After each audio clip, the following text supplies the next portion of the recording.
Hello students, हम लोग constituent assembly जो फर्स्ट हमारा डेमोक्रेटिक पॉलिटिक्स का चैप्टर है द कॉन्स्टिट्यूशनल डिजाइन, उसका हम टॉपिक पढ़ रहे थे। हम इंडियन कॉन्स्टिट्यूशन पे आ चुके थे और इंडियन कॉन्स्टिट्यूशन में द कॉन्स्टिट्यूएंट असेंबली उसके रिगार्डिंग कुछ पैराग्राफ हमने कंप्लीट किए। फर्स्ट रीजन हमने ये कंप्लीट किया कि आखिर अभी भी हम इतने 70 ईयर्स पुराना कॉन्स्टिट्यूशन हमारी कंट्री में अभी भी वैलिड क्यों है, क्यों कोई लार्ज स्केल चेंज की कभी कोई डिमांड नहीं की गई, उसका हमने फर्स्ट रीजन जाना। Second reason for accepting the constitution is that the constitution assembly represented the people of India.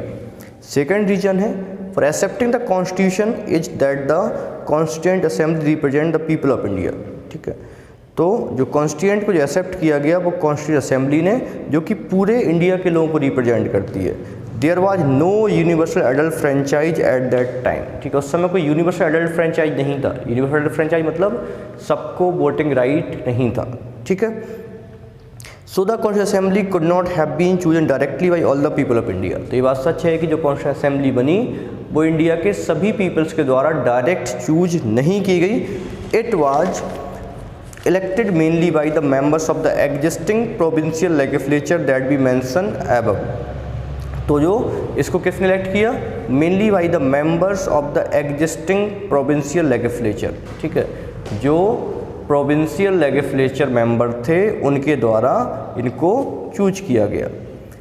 This ensure a fair geographical share. लेकिन जो हमारी कॉन्स्टिट्यूएंट असेंबली बनी उसमें ये ध्यान रखा गया fair geographical share of members from all the regions of the country. ठीक है, fair geographical share of the members from all the regions of the country. Country के सभी रीजन्स में क्या हो?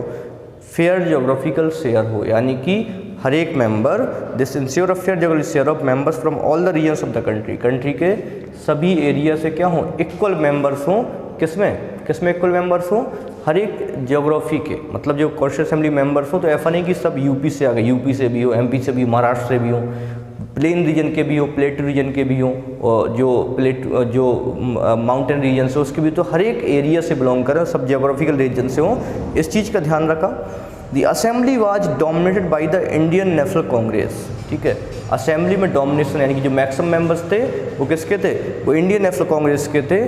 वो इंडियन नेशनल कांग्रेस जो कि the party that lead India's freedom struggle, जिसने इंडिया के फ्रीडम स्ट्रगल में पार्टिसिपेट किया या लीड किया इंडिया के फ्रीडम स्ट्रगल को, उस पार्टी के सबसे ज़्यादा मेंबर्स थे। But the Congress itself include variety of political groups and opinion. अब आप बोलो ये तो सब एक आइडियोलॉजी वाले थे। कांग्रेस में भी, कांग्रेस के इंटरनल लेवल पे भी बहुत सारे अलग अलग टाइप के लोग थे, अलग अलग वैरायटी के पॉलिटिकल ग्रुप्स थे और डिफरेंट पॉलिटिकल ओपिनियंस वाले लोग थे। The assembly had many members who did not agree with the Congress.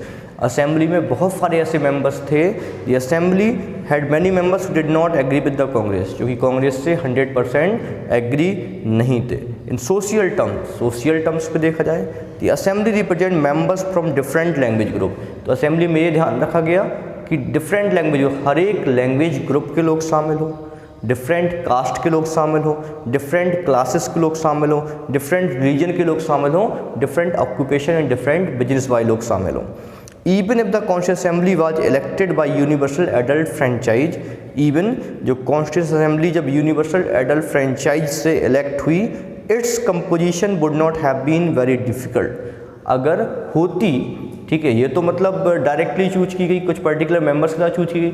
अगर यूनिवर्सल एडल्ट फ्रेंचाइज से भी चूज की गई होती ना, तो लगभग यही मेंबर्स क्या होते? कॉन्स्टिट्यूएंट असेंबली के मेंबर्स बनते। Finally the manner in which the constituent assembly work gives sensitivity to the constitution. Finally the manner, जो तरीका था, ठीक है ना, जो टैक्टिक्स थी, the manner in which the constitution assembly worked gives sensitivity to the constitution. उसी ने हमारे कॉन्स्टिट्यूशन को सेंसिटिविटी प्रोवाइड की। The constituent assembly worked in a systematic, open and constitutional manner. ठीक है, जो कॉन्स्टिट्यूएंट असेंबली है worked in a systematic, constituent assembly ने सिस्टमैटिक, ओपन और कॉन्स्टिट्यूशनल मैनर में वर्क किया। First some basic principles were decided and agreed upon. First काम क्या था? कुछ जो बेसिक प्रिंसिपल थे, first some basic principles but decided and agreed upon. ठीक है, कुछ जो बेसिक प्रिंसिपल थे उनको डिसाइड किया गया एंड एग्रीड अपॉन, ठीक है। सब लोग जो मेंबर्स थे वो उन्होंने क्या हमारे कॉन्स्टिट्यूशन की बेसिक चीज़ें होनी चाहिए जिनसे कॉन्स्टिट्यूशन का कोई भी आर्टिकल बने पर ये चीज़ें ब्रेक ना होनी पाए। तो सबसे पहले इसी को डिसाइड किया हमारे मेंबर्स ने कि कौन से कॉन्स्टिट्यूशन के बेसिक प्रोविजंस रहेंगे। Then a drafting committee chaired by, ठीक है, एक ड्राफ्टिंग कमेटी बनी। उस ड्राफ्टिंग कमेटी के जो चेयरपर्सन थे वो कौन थे? Doctor B.R. Ambedkar. Doctor B.R. Ambedkar ये ड्राफ्टिंग कमेटी के चेयरपर्सन थे, ठीक है, डॉक्टर B.R. अम्बेडकर। तो then a drafting committee chair by doctor B.R. Ambedkar prepared draft constitution for discussion. तो हमारा कॉन्स्टिट्यूशन क्या क्या उसमें शामिल रहेगा वो ड्राफ्ट रेडी किया, किस चीज़ के लिए? जिससे कि हम हर एक क्लॉज पे क्लॉज बाई क्लॉज डिस्कस करें उस पर।